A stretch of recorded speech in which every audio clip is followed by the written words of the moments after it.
নমস্কার। আজকে সূর্যগ্রহণ নিয়ে আলোচনা করব। অর্থাৎ এই মুহূর্তে সূর্যগ্রহ বসে আছে আপনার কুম্ভ রাশিতে। সূর্যগ্রহ কুম্ভ রাশি ছেড়ে মীন রাশিতে প্রবেশ করবে 15 মার্চ সকাল 1:08। 1:08 সূর্য বৃহস্পতি রাশি মীন রাশিতে প্রবেশ, সেখানে অলরেডি শনিদেব বসে আছে। অর্থাৎ পিতা পুত্র আবার জুতি তৈরি হবে। শনি সেখানে অস্ত চলে যাবে এবং সূর্য আর সেখানে গিয়ে আবার জুতি তৈরি করাতে কি এফেক্ট দেবে, কতদিন থাকবে? 14 এপ্রিল পর্যন্ত এখানেই থাকবে। 14 এপ্রিল সকাল 9:38 সূর্য মীন রাশিতে অবস্থান, সেখান থেকে বেরিয়ে মেষ রাশিতে প্রবেশ করবে। অর্থাৎ 14 এপ্রিল পর্যন্ত সূর্য কিন্তু মীন রাশিতেই থাকবে সকাল 9:38 পর্যন্ত। এই সিচুয়েশনে 12 রাশির ক্ষেত্রে কিন্তু তার প্রভাব বিস্তার করবে, কেননা শনির সাথে জুতি তৈরি হচ্ছে, পিতা পুত্র সেই কম্বিনেশন হচ্ছে। কিন্তু সবার ক্ষেত্রেই খারাপ হবে কখনোই নয়, কেননা এখানে প্লাস পয়েন্ট হচ্ছে শনি এখানে তো অস্তগামী হবে। শনি 13 মার্চ থেকে আগামী 40 দিন অস্তগামী হবে। তার জন্য আপনাদেরকে আমি প্রোগ্রাম দিয়েছি।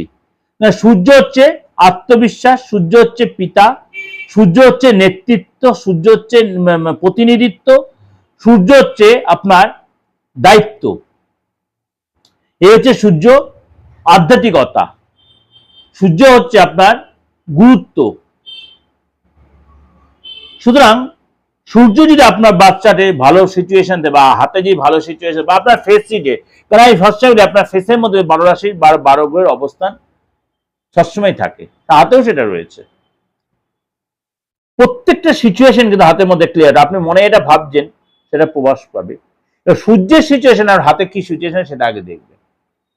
হয়তো দেখালে বাচ্চাটা আপনার খারাপ সিচুয়েশন, তার হাতে এতটাই ভালো রয়েছে, আপনি তার রেজাল্ট কিন্তু আপনি পাবেন। কেন আমি আপনাকে একটু আলোচনা করলাম, কেন হাতটা নিয়ে তুমি আলোচনা করার সুযোগ হয় না, কারণ হাত নিয়ে আলোচনা করতে আপনি একে একে বোঝাতে হবে। সেই সুযোগ যদি কোনদিন আসে নিশ্চয়ই আপনাদের বোঝাবো।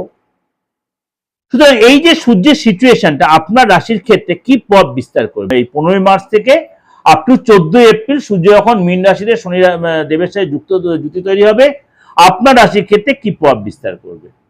কর্কট রাশি, কর্কট রাশির এটা কিন্তু আপনার 9th হাউসে এই ট্রানজিট, 9th হাউসের ট্রানজিট, 9th হাউসে সূর্য দেয়, অর্থাৎ আপনার দ্বিতীয় পতি 9th হাউসে যাবে। অর্থাৎ আপনার আর্থিক জায়গা কিন্তু যথেষ্ট ভালো কিছু অপেক্ষা করে আপনার জন্য আছে। কর্কট রাশি ভালো কিছু অপেক্ষা করে আছে, আপনার কিন্তু মানে আনএক্সপেক্টেড কিছু আপনি গেইন করবেন। হয়তো আপনি দীর্ঘদিন কোনো পদ লাভের চেষ্টা করছিলেন, পদ প্রমোশন আপনার পেতে পারেন, বেটার কোনো চাকরি পেতে পারেন, আপনি কোনো পরীক্ষা দিয়েছিলেন সেইখানে ক্র্যাক করতে পারেন, কোনো গুড নিউজ পেতে পারেন। আপনি সবচেয়ে বড় কথা, পিতার কাছ থেকে হেল্প হয়, পৈতৃক সম্পত্তির কোনো লাভ হতে পারে, আপনার পিতা আপনাকে হেল্প করতে পারে, সরকারি রিলেটেড কোনো লাভ হতে পারে আপনার। আপনি যদি অবিবাহিত হন আপনার বিয়ের যোগাযোগ আসতে পারে, বাড়িতে কোনো মাঙ্গলিক কাজ হতে পারে। আপনার 9th হাউসটা হচ্ছে আমাদের আধ্যাত্মিক ঘর, সেখানে শনিদেব অলরেডি বসে আছে। আপনার আধ্যাত্মিক চেতনা বাড়বে, আপনি পূজা পাঠের প্রতি ইন্টারেস্টেড, আপনি যে ধর্মের লোক হন আপনি পূজা পাঠের প্রতি ইন্টারেস্ট বাড়বে। আপনি কোনো ধর্মীয় স্থানের সাথে সময় কাটাবেন, বাবার সাথে বন্ডিং ভালো হবে, পৈতৃক সম্পত্তির যে প্রবলেম সেখানে অনেকটা আপনি মিটিয়ে আসতে পারবেন।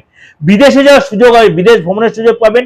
এসে কিন্তু আপনার মানে কাজের জায়গায় আপনার যতটা সুখ্যাতি হবে, সাহস বাড়বে, কনফিডেন্স বাড়বে এবং এসে সমস্ত পরিস্থিতি, নেগেটিভ পরিস্থিতি আপনি কাটিয়ে উঠতে পারবেন। পরিবারের যে বড় সদস্য বা ভাই বা বাবা, তাদের সাথে সুসম্পর্ক তৈরি হবে।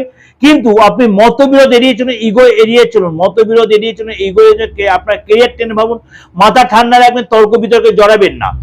আদালতে যদি কোনো আইনি ঝামেলা আপনি জড়িয়ে থাকেন সেখানেও কিন্তু আপনার প্রেফারে আসবে, কিন্তু একটু আপনি ধীরে সুস্থে তাড়াহুড়া করবেন না, কেন কর্কট রাশির লোকরা মাঝে বেশি হঠকারী সিদ্ধান্ত নেবে, ভীষণ ডিসিশন মেকিং ফ্যাক্টর হয়ে যায়। সুতরাং এখানে সূর্য শনি যে জুতি তৈরি হয় আপনাকে মাঝে মাঝে আপনাকে একটু মানে দ্বিধাগ্রস্ত করে দেয়, সেটা যেন না হবে, সেটা হলে কাউকে কনসাল্ট করে নেবেন। ওভারঅল কিন্তু আপনার সময়টা ফেভারে যাবে, মাথা ঠান্ডা রাখবেন, অস্থির হবেন না, আর রাগ যেটা কন্ট্রোল রাখবেন। এটা আপনাদের একটা ওভারঅল একটা প্রেজেন্টেশন আমি দিলাম, অবশ্যই ভালো লাগবে এবং অবশ্যই হবে, এটা হতে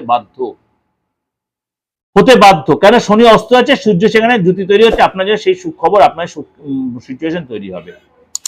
ওভারঅল প্রেজেন্টেশনে অবশ্যই ভালো লাগে, ভালো হলে অবশ্যই লাইক করবেন, শেয়ার করবেন, আর যোগাযোগ করে অবশ্যই বুকিং নাম্বার ফোন করে নেবেন। আপনারা আমার বুকিং নাম্বার জানেন, প্রত্যেকে যারা নিয়মিত বা নতুন আজ দেখছেন। আর অবশ্যই যত পারবেন লোকের কাছে শেয়ার করুন। একটাই আপনাদের কাছে রিকোয়েস্ট আমার, যত পারবেন লোকের শেয়ার করবেন, আর চ্যানেলটাকে অবশ্যই সাবস্ক্রাইব, নোটিফিকেশন বেলটা অন করে রাখবেন। নমস্কার, ভালো থাকবেন।